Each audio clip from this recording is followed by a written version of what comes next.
Hello, everyone. Welcome to the Writing Cabin with Tarah Benner. I'm fantasy author Tarah Benner, and this is my cabin. We all need to escape into story from time to time, so come on in, sit down by the fire, pour yourself a nice hot cup of coffee, and let's talk books. Now today, instead of our usual show, I am actually going to be reading part 4 of The Fae Hunt. This is an unpublished Witches of Mountain Shadow novella, which I originally wrote for my patrons, and it has never seen the light of day until now. This is a special recording for Writing Cabin listeners and viewers. And so if you have not listened to parts 1 through 3, make sure you go back and listen to those. Also, there are some spoilers for Hunter's Witch and Warrior's Witch, which are books 5 and 6 of the main Witches of Mountain Shadow series, so you may want to hold off if you would like a spoiler-free reading experience.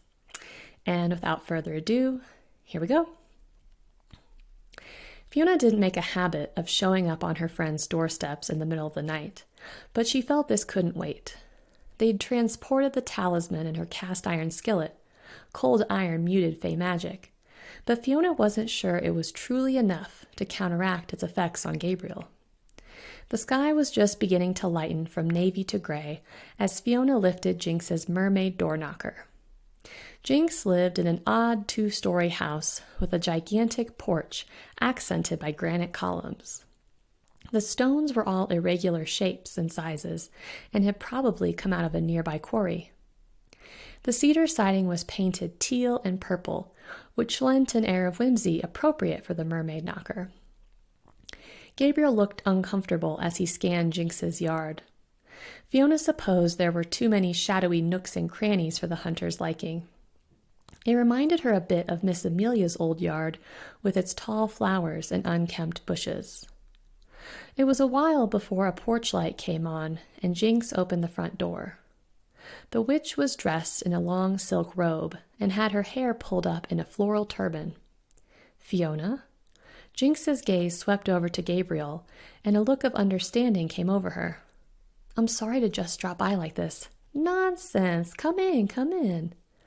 Jinx didn't bat an eye at inviting the hunter into her home. Either she knew it was some kind of emergency, or else she'd had a premonition. Like Fiona, Jinx had the sight. The difference was that she worked hard to hone her gift, which meant she could see things other witches could not.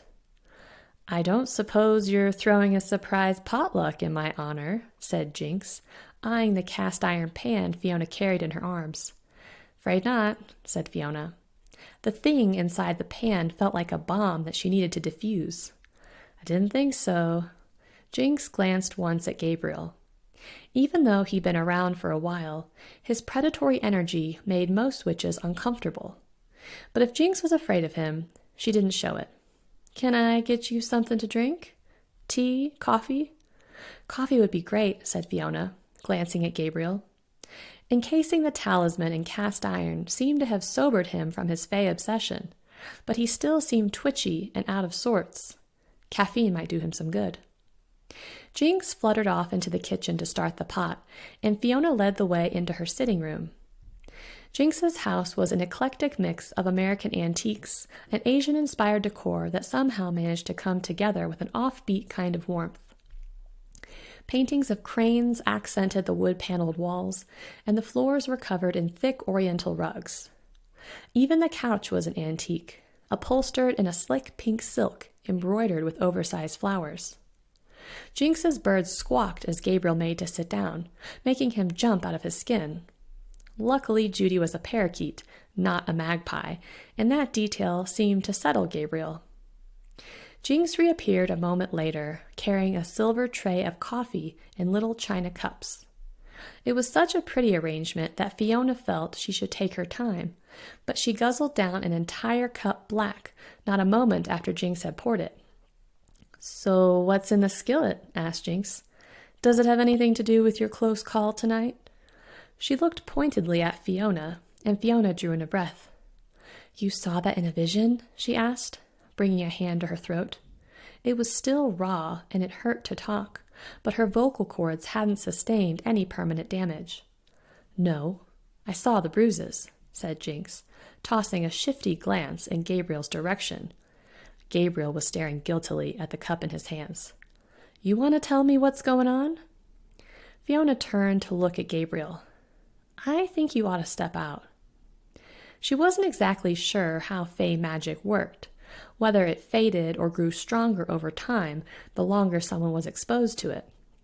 All she knew was that she didn't want a repeat of Gabriel's terrifying trance. Gabriel seemed to be thinking along the same lines, because he didn't need telling twice.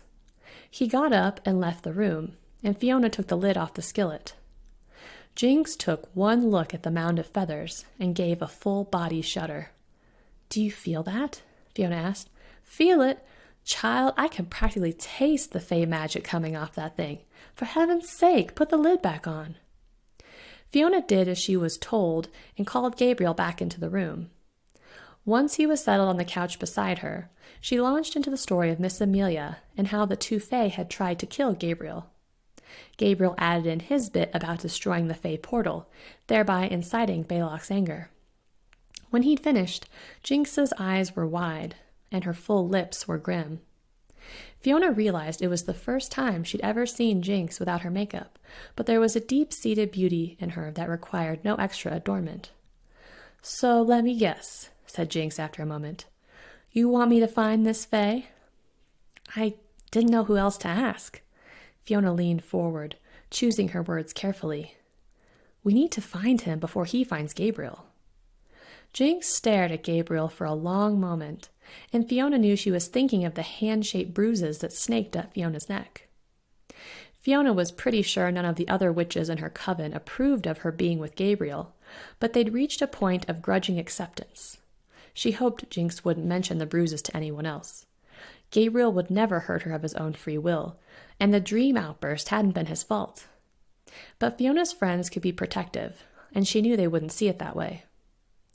Wordlessly, Jinx reached out and took the skillet from Fiona's hands.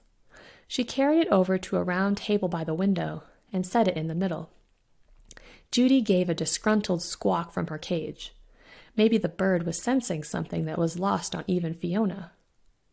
Fiona sensed she should get up and help. She'd lent her sight to Jinx before, and she felt that she could be some help then. Gabriel watched from a safe distance on the couch as Jinx methodically lit several tall black candles. The sun was beginning to rise behind the floor-length curtains, making the dusty rose fabric glow with life. The draft that crept through the old single-pane windows made the curtains flutter, which gave Fiona the odd impression of being inside a beating heart. She sat down opposite Jinx in one of the rickety wooden chairs. Jinx took a moment to center herself, and Fiona watched the golden light from the candle flames dance across her smooth brown face. Fiona could feel the slight tingle of ether growing stronger from where Jinx sat. It danced happily with her own ether, despite the hideous thing between them. Finally, Jinx took a deep breath and lifted the lid off the skillet. She set the lid on the table beside them, and Fiona shuddered as the Fey ether emerged. The talisman seemed more gruesome somehow. The feathers looked oily, trampled, and wilted near the tips, almost as if the talisman were a living thing that had died due to long-term neglect. It was so different than how it had looked just a half an hour before, and it felt different too. The Fey ether was still there, causing Fiona's own ether to recoil, but the feeling wasn't nearly as strong. The iron was sapping the talisman of its powers, Fiona realized, and that filled her with relief. Jinx reached out on either side of the skillet, and Fiona took her hands. Jinx wore an amber ring that was an unusual family heirloom. One of her ancestors had sequestered ether in the stone, which made it glow on her finger. Fiona felt a surge of warmth as she watched the amber pulse and fade.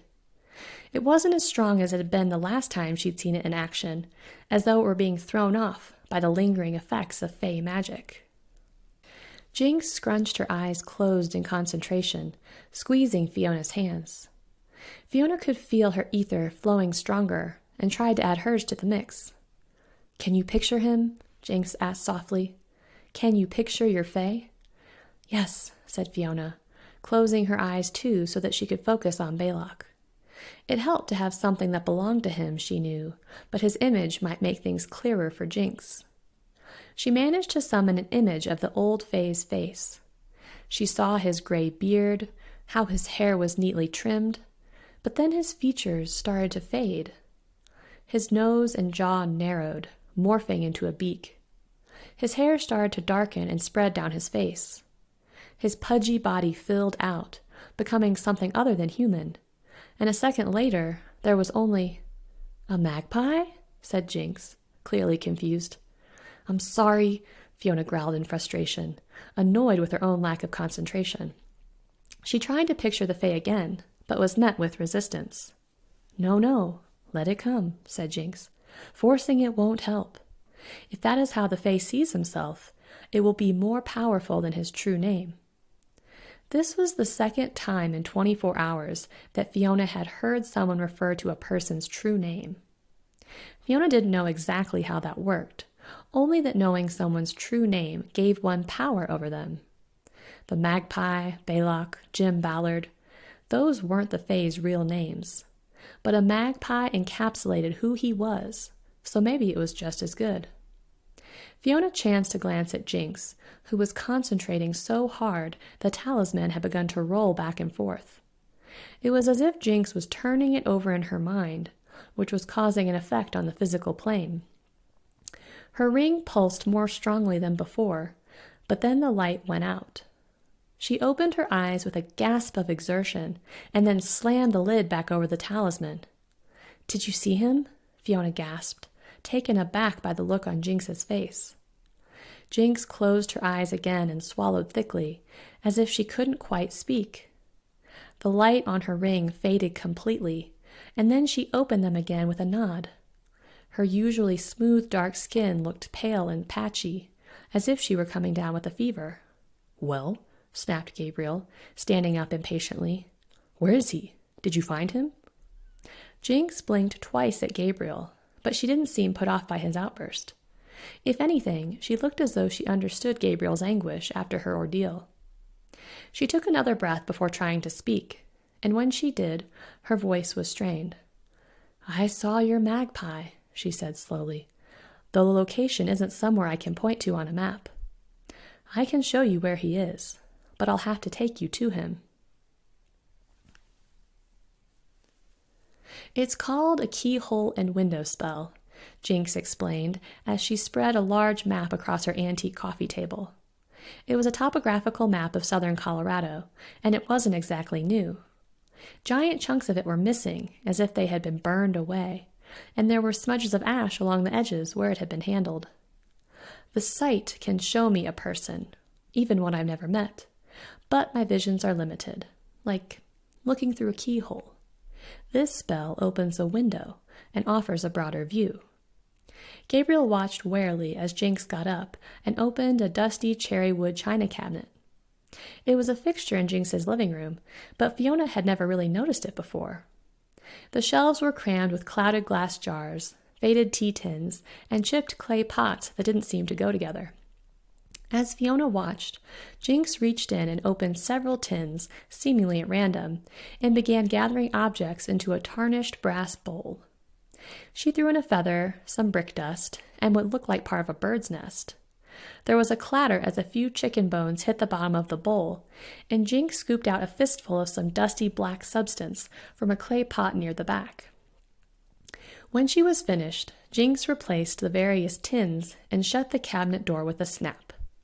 Her hands were still coated with the dusty black stuff as she placed the bowl in the center of the map. The mixture had a musky animal odor, and Gabriel wrinkled his nose. It was a mark of how desperate he was that they'd found themselves in Jinx's parlor at the crack of dawn. Normally, Fiona found Jinx's home cozy and inviting, but the evil magic emanating from the talisman and the cast-iron skillet seemed to sap the parlor of any warmth. Even the rosy glow of daylight seeping through the floor-length curtains didn't lend any cheer to the dark furniture or the yellowing wallpaper.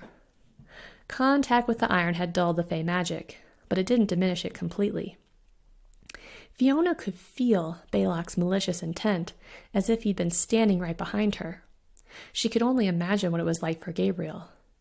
In the flickering glow of Jinx's tall black candles, he looked much older than he was. Deep lines creased his forehead, and his brilliant blue eyes seemed duller than usual. As a hunter, Gabriel had dealt with his fair share of dangerous supernaturals, and he was adept at fighting evil in any form that it took. He'd slain werewolves, vampires, and demons, and yet Balak had managed to get inside his head and influence him with dark magic. Fiona knew that disturbed him more than Gabriel would ever admit. Wordlessly, Jinx held a lighting stick to the flame of the candle and moved it to the brass bowl until the contents began to smolder. She closed her eyes and began to mutter an incantation in what sounded like Latin or Italian. All of a sudden, Fiona felt a cold draft, though none of the windows were open. Ether plucked at the hairs along the back of her neck, and suddenly the curtains began to flutter as if caught in a high wind. Jinx's parakeet Judy squawked, making Gabriel jump. As Jinx worked with the wind, the barely flickering flame in the base of the bowl leapt to life, as though Jinx had poured in some lighter fluid. It swelled to a miniature inferno, filling the entire bowl and making it glow a brilliant gold. Then the bowl began to sing. It started off as a low vibration that Fiona could barely hear. She felt the buzzing on the backs of her teeth and then along her lips. Soon the humming grew louder and louder until it filled the parlor and made her ears ring. As the bowl's song swelled, there was another gust of wind. A bevy of still smoldering ashes fluttered out of the bowl, landing on the map like grayish snowflakes outlined in a brilliant orange. Fiona watched the burning bits die out with feeble wisps of black smoke. All of their tiny flames extinguished themselves, all except for one. As Jinx chanted, the wind seemed to stoke the flame, burning a hole in the map. It spread to about the size of a quarter before smoking and going out. "Well," said Gabriel, looking at Jinx impatiently, "where is he?" Jinx was studying the burnt spot on the map, which seemed to fall right in the middle of a large green swath of land. Pike National Forest. "Your fae makes camp on Pike's Peak," she said. "On Pike's Peak?" Jinx nodded. Fiona's heart sank. The phrase implied that there was a defined spot where they would find Balak, when in fact Pike's Peak was a massive 14er with huge swaths of dense forests, treacherous switchbacks, and rolling fields of boulders that wound all the way up to the summit. "Great," said Gabriel. "That narrows it down to a few thousand acres." Fiona stamped on his foot. He hissed. "Could you be any more specific?" "I'm afraid not," said Jinx. "I can only know what I can see, and the spell only shows me where to look. But I can take you to him." By the time the sun had taken the chill off the morning air, they were in Gabriel's car driving up Pike's Peak. Gabriel had balked at the fee for accessing the road that led to the summit. $45 for 3 people? But had forked over the cash anyway. As a hunter, Gabriel was unusually enthusiastic about fighting supernaturals, but the prospect of facing the magpie again had him on edge. After experiencing the effects of fey magic, Fiona knew he didn't entirely trust himself. They wound up the road in tense silence, made even more tense by Gabriel's aggressively tailgating a minivan with Florida plates until it pulled off to let them pass. Jinx sat with her eyes closed in the back seat, silent but alert. She'd wrapped her hair in an orange silk scarf that morning and donned a wide-brimmed hat. She was dressed in a pair of flowy harem pants, hiking boots, and an embroidered zip-up vest. It was an odd hiking outfit to say the least, but it fit Jinx to a T. "Stop here," she said out of nowhere, her eyes snapping open. "I can't exactly pull over," said Gabriel irritably, glancing over the guardrail to the edge of the road, which wound along a perilous drop-off. "Here," said Jinx, as they rounded the next stomach-wrenching turn. Fiona was prepared to find another narrow bend, but to her surprise, there was a pull-out along the side of the road and what looked like a crude trail just beyond. It didn't look very well used. Most tourists went straight to the summit without bothering to get out and hike. "Alrighty then," Gabriel muttered, slowing to a crawl. He steered the Viper off the road, killed the engine, and got out. Fiona climbed out of the car and shivered. The journey had started out bright and sunny, but a thick layer of clouds had blown over Pikes Peak, bringing a chill that promised a summer storm. "Great day for a hike," said Gabriel sarcastically, glancing up at the sky. Fiona had lived in Colorado nearly her entire life, so she was used to the weather changing abruptly without hardly any warning. She'd had the foresight to bring a windbreaker, though she wished she'd opted for a warmer underlayer than the thin flannel she was wearing. Gabriel hefted a black canvas pack onto his shoulders and secured the chest strap. It was oddly long and flat along the top, not a normal day pack. Jinx produced 2 fold-out hiking poles and led the way down the trail. "You're sure this is where Balok is hiding?" asked Gabriel after a few minutes. The clouds were thickening overhead and turning a darker shade of gray. Fiona didn't say it, but she was also dubious. She didn't see how Balok could be hunkering down on the side of a mountain. There wasn't so much as a ranger station this far off the road. "I can only tell you what I feel," said Jinx, breathing deeply as though scenting the air. "I believe your magpie wants to be found, so he isn't camouflaging his ether." Gabriel only grunted in reply and continued scuffing along behind her. Fiona closed her eyes and tried to sense what Jinx was feeling.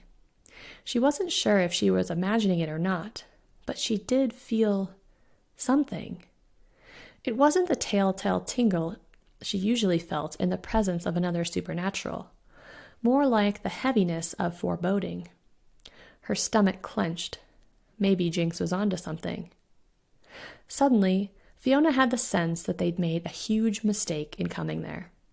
She could only think of one reason Balok would want Gabriel to find him, and they were playing right into his hands. After several minutes, the trail narrowed, and they found themselves navigating a rocky switchback with a perilous drop-off below. The path devolved into an animal trail that was punctuated by sharp rocks in some places and completely washed out in others. The sky had turned an angry pewter gray, and it had started to sleet. It was a miserable trek along the unsheltered mountainside, and Fiona started to shiver under her thin windbreaker. She concentrated on calming the storm by magic, but all she managed to do was make the precipitation more sporadic. She'd never had Bellamy's talent for storm work. A gloating rumble of thunder made the ground tremble, and Fiona gave up trying to shift the storm. They didn't meet another soul along the trail, unless you counted the lone chipmunk that scurried up the rocky mountainside. Fiona guessed only seasoned hikers ever passed this way, and those were the people who would have checked the forecast before embarking on a hike. The sleet gave way to a cold, driving rain, persistent enough to soak through the water-repellent material of Fiona's jacket. "We're getting close," said Jinx, turning over her shoulder to look at them. Her deep brown skin had gone very pale, and Fiona could read the fear in her eyes. To Fiona's relief, the trail veered off the exposed switchback into the cover of some very tall trees. They were mostly scraggly pine and fir trees, but they provided a nice respite from the relentless gale. At one point, Fiona had to duck to pass beneath a gnarled pine tree growing out of a rock outcropping. It had grown so crooked that it had twisted itself into an upside-down U, creating a natural archway they had to pass under. The woods grew thicker the farther in they hiked, the trees bigger and older. Some were as wide across as Fiona's beetle. They passed one tree that appeared to have been struck by lightning. All that was left was about 6 feet of the tree, with half the trunk blown off. Still, the hollowed-out trunk was large enough for 2 people to stand in. Soon the canopy was so thick that Fiona could hardly feel the rain. The undergrowth seemed thicker there, too. Lush ferns sprouted between the creeping tree roots, so tall they reached Fiona's waist. Scaly patches of lichen covered fallen logs, and the forest floor was blanketed in a bright green carpet of moss. Everything was shrouded by a heavy fog. It hung over the vegetation like silver smoke, making it impossible to see more than a few yards ahead. Fiona could also sense ether in the air, though it wasn't the ether of a witch or another hunter. "Stop," she said, coming to a sudden halt on the trail and looking up at the understory. "What is it?" asked Gabriel, his voice low with urgency. In his hand, he held a lethal-looking battle axe. Had that come out of his pack? Fiona didn't know how long he'd been carrying it, or how she hadn't noticed. "The forest," she choked, gesturing around. "It isn't right. The trees, the ferns." She shook her head, searching for an explanation that made sense. "Have you ever seen plants like this in Colorado?" Gabriel frowned, not catching her meaning. "This isn't a natural forest." Gabriel narrowed his eyes, examining a tree that had fallen over beside the trail. Lying on its side, it reached nearly his waist. Trees in Colorado didn't grow that big, certainly not at this altitude, and it was too cold and dry for those ferns to survive. It was as though they'd entered an entirely different climate. It was still cold, but it was a different kind of cold than what Fiona had experienced when they'd been hiking the switchback. Cold in Colorado felt fresh and crisp like autumn leaves. This was a damp cold that chilled you to the bone. "Where's Jinx?" Fiona asked suddenly, her fear getting the best of her. "She's right." Gabriel turned back around to face the direction she'd been leading them, but Jinx wasn't up ahead. "Jinx?" Fiona called. No answer. "Jinx!" She shoved past Gabriel and started jogging down the path, suddenly worried, but Gabriel grabbed her by the arm. "Don't. We have to find Fiona. It's a trap. We're not on Pike's Peak. I think..." He broke off, as if he could hardly bring himself to say it. "I think we're in Elfhame." "What?" Elfhame was the land of the Fae, but they couldn't be there now. Fiona opened her mouth to say that it wasn't possible, but she was preempted by a low, sinister laugh. "Welcome, Mr. Pierce," said a voice from the fog. Thank you so much for joining me today for part 4 of The Fae Hunt. Make sure you subscribe to the podcast or subscribe to my channel if you're watching on YouTube so that you don't miss another exciting installment. You can also support the books on Patreon at Tarah Benner Labs to read the rest of the story and the entire backlist of Mountain Shadow exclusive stories. That's patreon.com/Tarah Benner Labs. I'll see you next week.